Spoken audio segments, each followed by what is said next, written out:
Anne of Green Gables by Lucy Maud Montgomery. Chapter 37.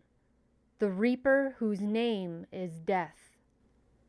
"Matthew! Matthew! What is the matter? Matthew, are you sick?"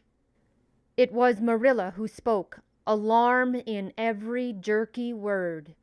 Anne came through the hall, her hands full of white narcissus. It was long before Anne could love the sight or odor of white narcissus again. In time to hear and to see Matthew standing in the porch doorway, a folded paper in his hand, and his face strangely drawn and gray. Anne dropped her flowers and sprang across the kitchen to him at the same moment as Marilla. They were both too late. Before they could reach him, Matthew had fallen across the threshold. "He's fainted!" gasped Marilla. "Anne, run for Martin! Quick, quick! He's at the barn!"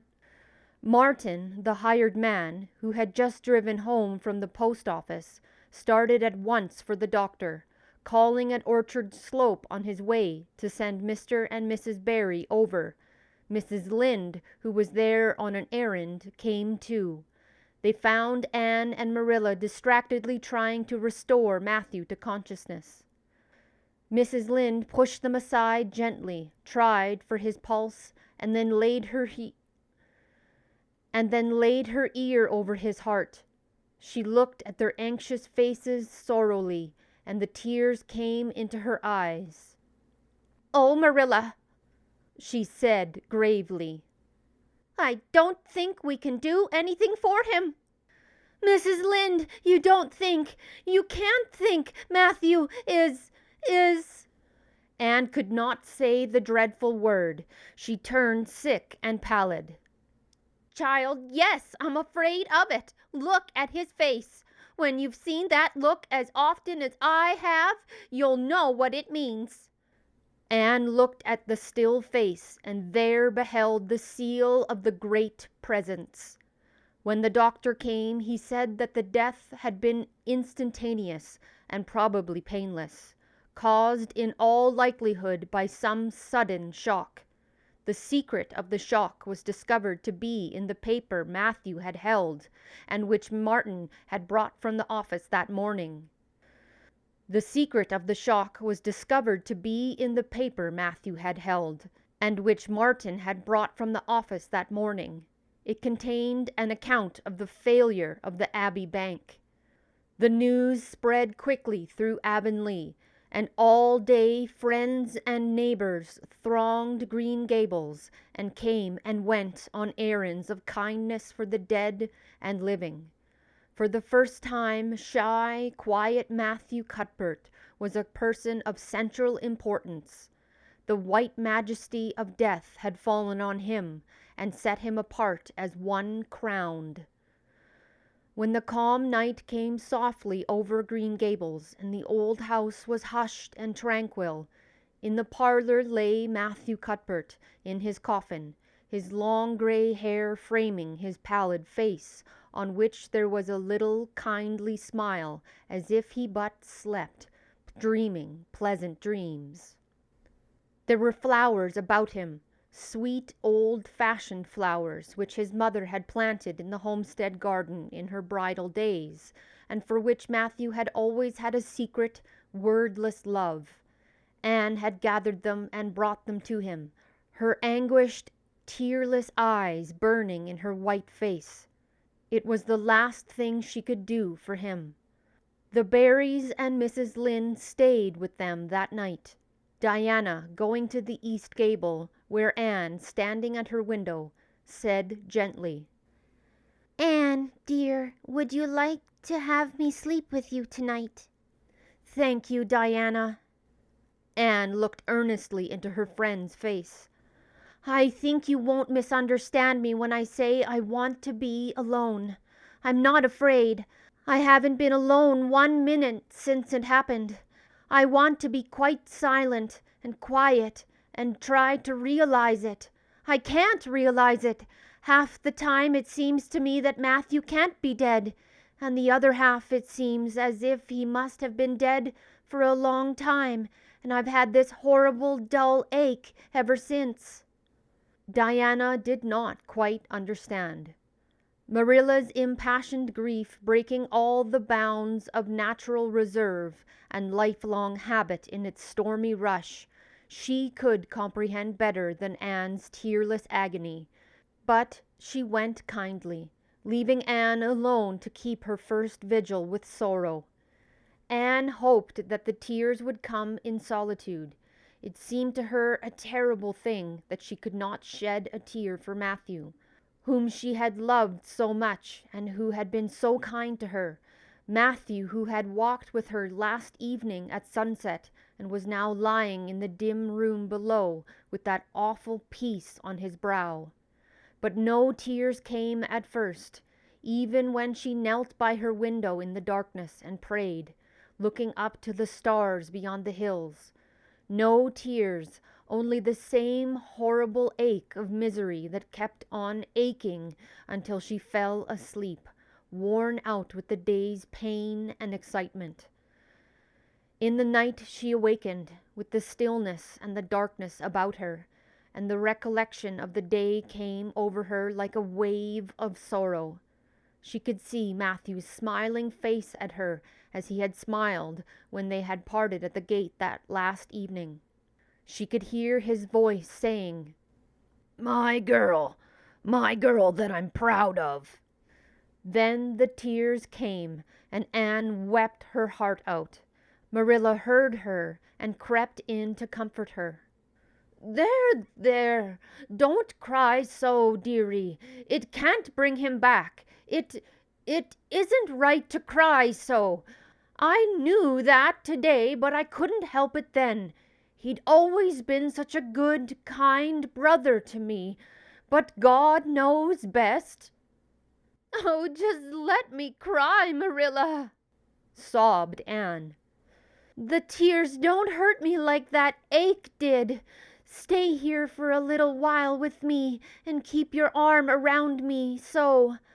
I couldn't have Diana stay. She's good and kind and sweet, but it's not her sorrow. She's outside of it, and she couldn't come close enough to my heart to help me.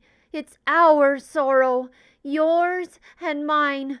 Oh, Marilla, what will we do without him?" "We've got each other, Anne. I don't know what I'd do if you weren't here, if you'd never come.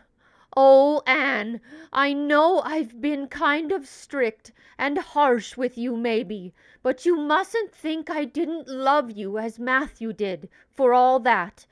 I want to tell you now when I can. It's never been easy for me to say things out of my heart, but at times like this it's easier.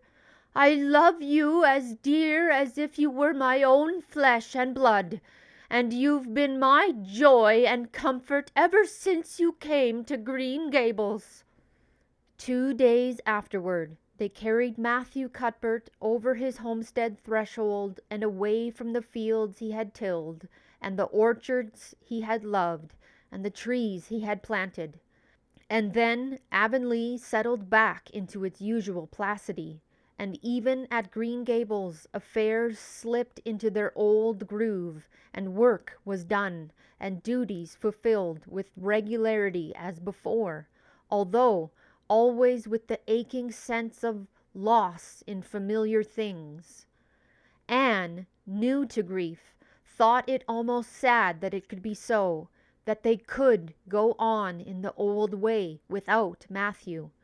She felt something like shame and remorse when she discovered that the sunrises behind the firs and the pale pink buds opening in the garden gave her the old inrush of gladness when she saw them. That Diana's visits were pleasant to her, and that Diana's merry words and ways moved her to laughter and smiles. That, in brief, the beautiful world of blossom and love and friendship had lost none of its power to please her fancy and thrill her heart. That life still called to her with many insistent voices. It seems like disloyalty to Matthew somehow to find pleasure in these things now that he has gone," she said wistfully to Mrs. Allen one evening when they were together in the manse garden. "I miss him so much, all the time, and yet, Mrs. Allen, the world and life seem very beautiful and interesting to me for all. Today Diana said something funny, and I found myself laughing. I thought when it happened I could never laugh again, and it somehow seems as if I oughtn't to." "When Matthew was here, he liked to hear you laugh, and he liked to know that you found pleasure in the pleasant things around you," said Mrs. Allen gently. "He's just away now, and he likes to know it just the same. I am sure we should not shut our hearts against the healing influences that nature offers us, but I can understand your feeling. I think we all experience the same thing. We resent the thought that anything can please us when someone we love is no longer here to share the pleasure with us, and we almost feel as if we were unfaithful to our sorrow when we find ourselves in life returning to us. I was down to the graveyard to plant a rose bush on Matthew's grave this afternoon," said Anne dreamily. "I took a slip of the little white Scotch rose bush his mother brought out from Scotland long ago. Matthew always liked those roses best. They were so small and sweet on their thorny stems. It makes me feel glad that I could plant it by his grave, as if I were doing something that must please him in taking it there to be near him. I hope he has roses like them in heaven. Perhaps the souls of all those little white roses that he has loved so many summers were all there to meet him. I must go home now. Marilla is all alone, and she will get lonely at twilight." "She will be lonelier still, I fear, when you go away again to college," said Mrs. Allen. Anne did not reply. She said good night and went slowly back to Green Gables. Marilla was sitting on the front doorsteps, and Anne sat down beside her. The door was open behind them, held back by a big pink conch shell with hints of sea sunsets in its smooth inner convolutions. Anne gathered some sprays of pale yellow honeysuckle and put them in her hair. She liked the delicious hint of fragrance as some aerial benediction above her every time she moved. "Dr. Spencer was here while you were away," said Marilla. "He says that the specialist will be in town tomorrow, and he insists that I must go in and have my eyes examined. I suppose I'd better go and have it over. I'll be more thankful if the man can give me the right kinds of glasses to suit my eyes. You won't mind staying here alone while I'm away, will you? Martin will have to drive me in, and there's ironing and baking to do." "I shall be all right. Diana will come over for company for me. I shall attend to the ironing and baking beautifully. You needn't fear that I'll starch the handkerchiefs or flavor the cake with liniment." Marilla laughed. "What a girl you were for making mistakes in them days, Anne. You were always getting into scrapes. I did used to think you were possessed. Do you mind the time you dyed your hair?" "Yes, indeed. I shall never forget it," smiled Anne, touching the heavy braid of hair that was wound about her shapely head. "I laugh a little now sometimes when I think what a worry my hair used to be to me. But I don't laugh much, because it was a very real trouble then. I did suffer terribly over my hair and my freckles. My freckles are really gone, and people are nice enough to tell me my hair is auburn now, all but Josie Pye. She informed me yesterday that she really thought it was redder than ever, or at least my black dress made it look redder, and she asked me if people who had red hair ever got used to having it. Marilla, I've almost decided to give up trying to like Josie Pye. I've made what I would once have called a heroic effort to like her, but Josie Pye won't be liked." "Josie is a pie," said Marilla sharply, "so she can't help being disagreeable. I suppose people of that kind serve some useful purpose in society, but I must say I don't know what it is any more than I know the use of thistles. Is Josie going to teach?" "No, she is going back to Queen's next year. So are Moody Spurgeon and Charlie Sloane. Jane and Ruby are going to teach, and they both got schools. Jane at Newbridge and Ruby at some place up west."